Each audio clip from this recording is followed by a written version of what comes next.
Hi, I'm going to make a quick video about what's going on in the Persian Gulf right now. And the reason why I'm going to make it is because I have some observations that I think are pretty well grounded in how to do things in the Persian Gulf because, of course, I was in the Navy, and when I was in the Navy, that's where I spent a fair amount of time in the Persian Gulf, and I did 34 of these earnest will missions people were talking about, escorting tankers through the Persian Gulf, and my unit the ship was that I was on was also in Operation Nimble Archer, which is the operation where we bombed the Rashtam oil platforms.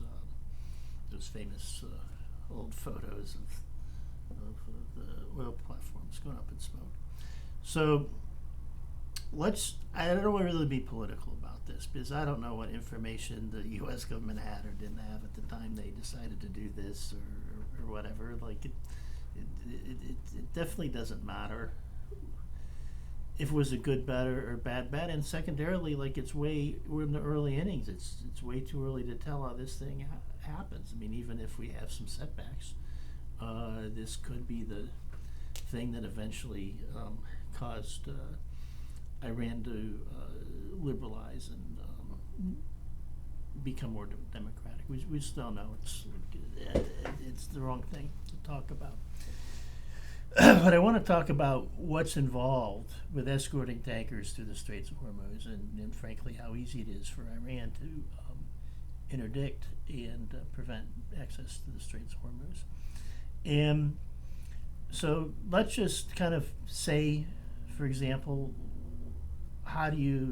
what's involved, and there's books about this. So I'm not really going to say anything that's particularly classified or anything. There's a good book, Twilight Wars, but there are several books on this already. But what do you need to do to escort a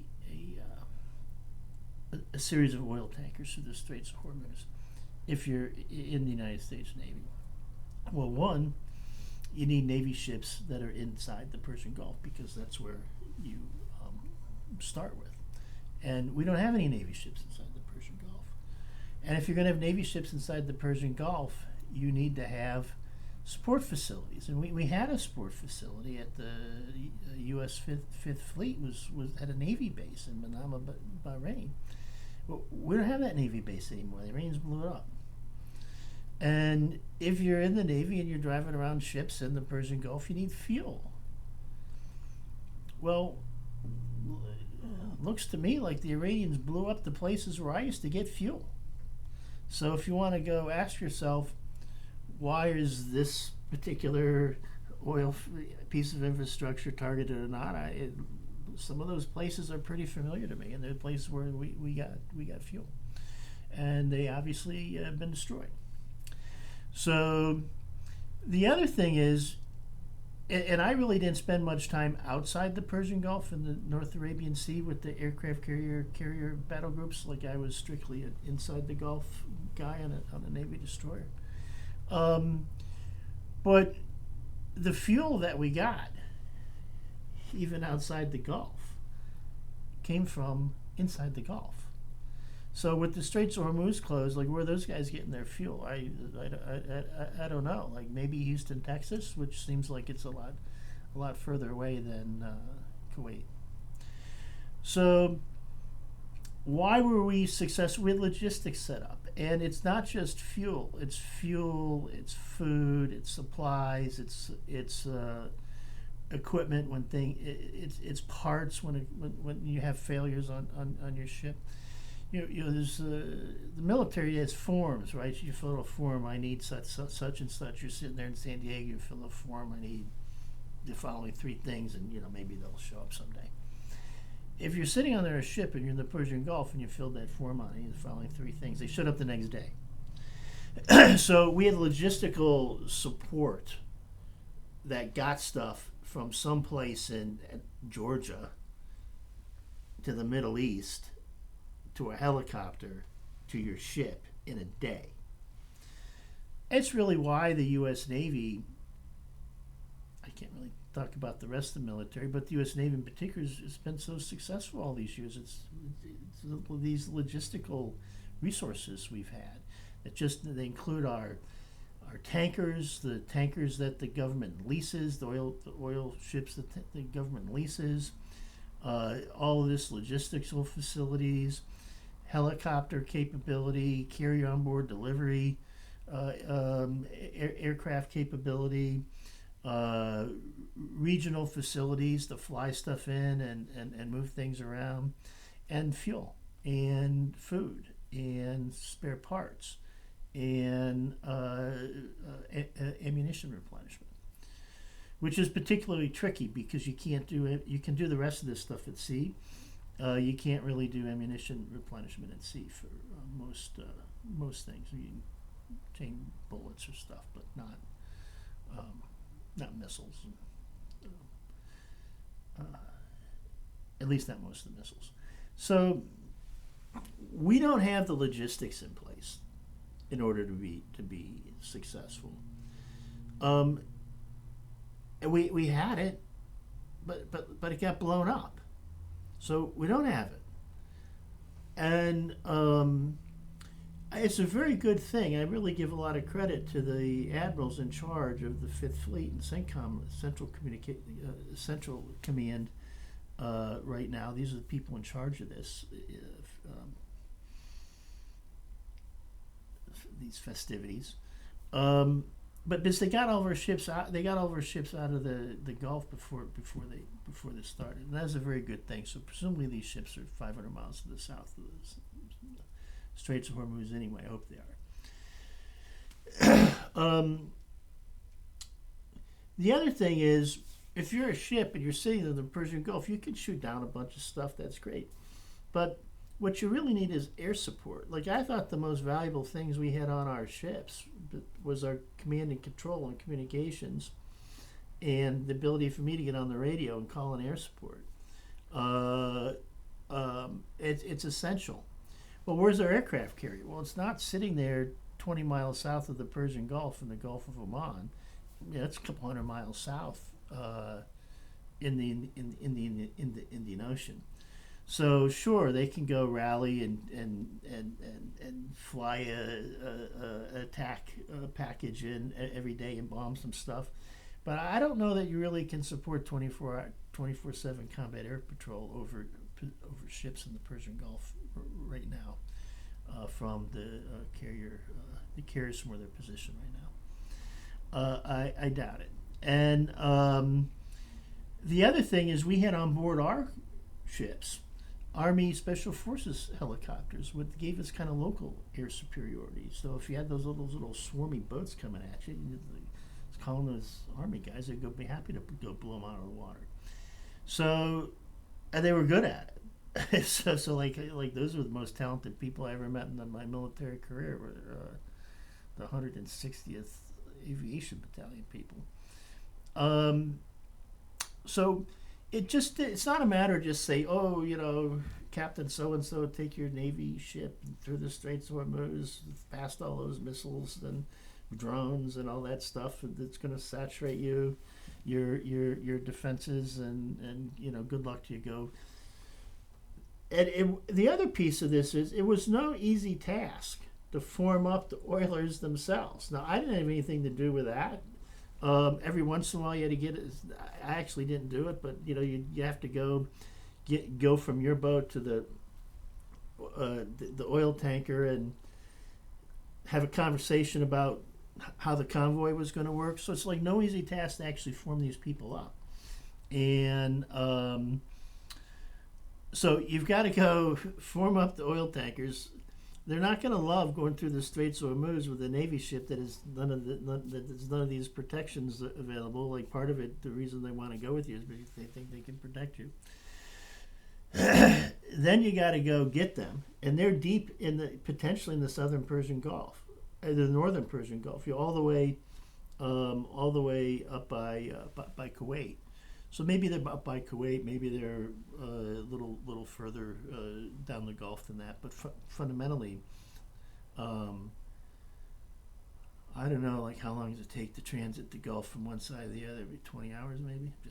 I'm guessing, but it's not in a minute. And you can't be doing it slow. So let's talk about the can't be doing it slow part. You can't be doing it slow. It means you're exposed to these mines because you're going whatever 15 knots through the water, and that's way too fast to go if you're looking for mines. So so my point is, the other thing is, my point is, like, we don't have the capacity to run ships through the escort through the Straits of Hormuz right now, and we're not going to get it by dropping more bombs. I mean, I'm not sure. Like, the Iranians have these little small boats that can come swarm and get you. They've got drones they can fly at you that we haven't knocked out. They've got missiles. They've been putting these drones and these missiles and these small boats in place for 50 years. They're all over the place. And the big concern, and the one you see emerging now, is mines. They already got mines on the bottom. Like, they got mines and wires to the mines so they can come in, activate them. Like, these people have been in the mine development business for 50 years.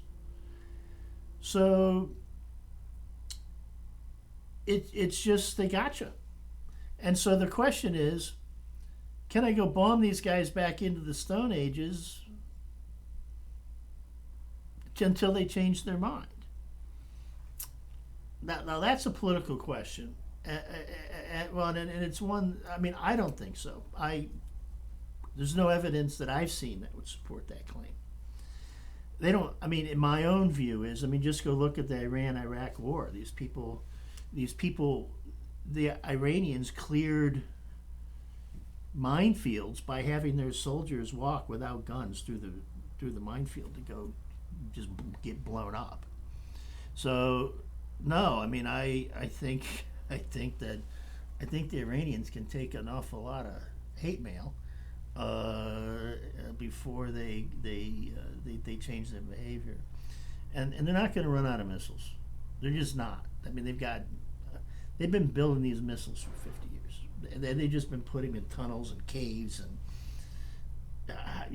hiding them under their beds. Like, they're just you're just not going to get rid of them all. And it's a little bit like, the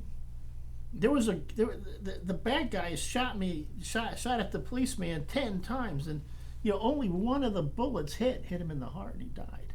You don't need every one of these devices, the drone, the missile, to get through. You only need one to get through.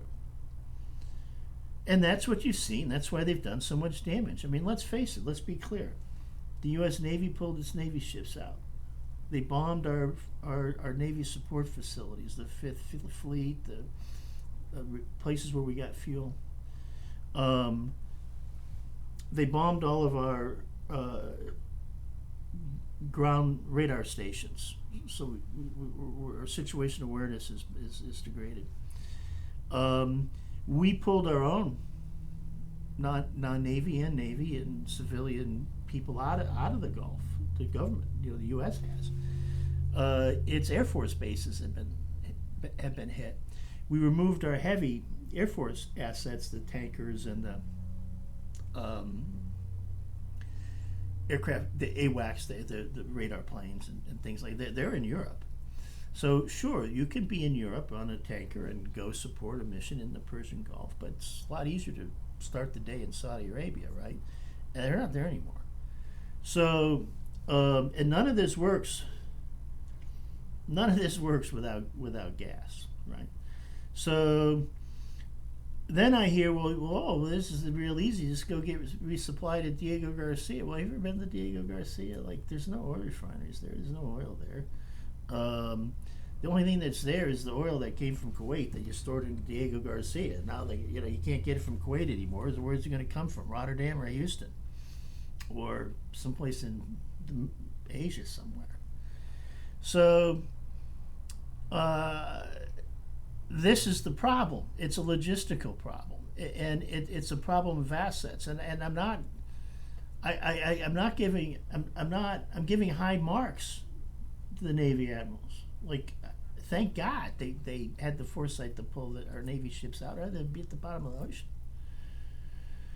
So, um, so how does this end? Well, until the Iranian government has a change of strategy and changes their position, um, that Strait of Hormuz is closed, and they've proven this. Number one, intuitively, everybody's like, "Oh, we're worried to go through the strait, so we're just not going." And it's the insurance and it's all this other stuff. And so then, like, some some people tried to sneak through, and some people did. And then the Iranians will get enough of that, and they just started blowing more ships up. So the issue isn't whether we can attack all of the known military targets and put bombs on them. We've done a very good job of that. The issue isn't whether we have air superiority and can just fly our planes, mostly wherever we want to. We've done a good job. Be a little cautious about that because, you know, again, they, they're happy to go take the 1 in 1,000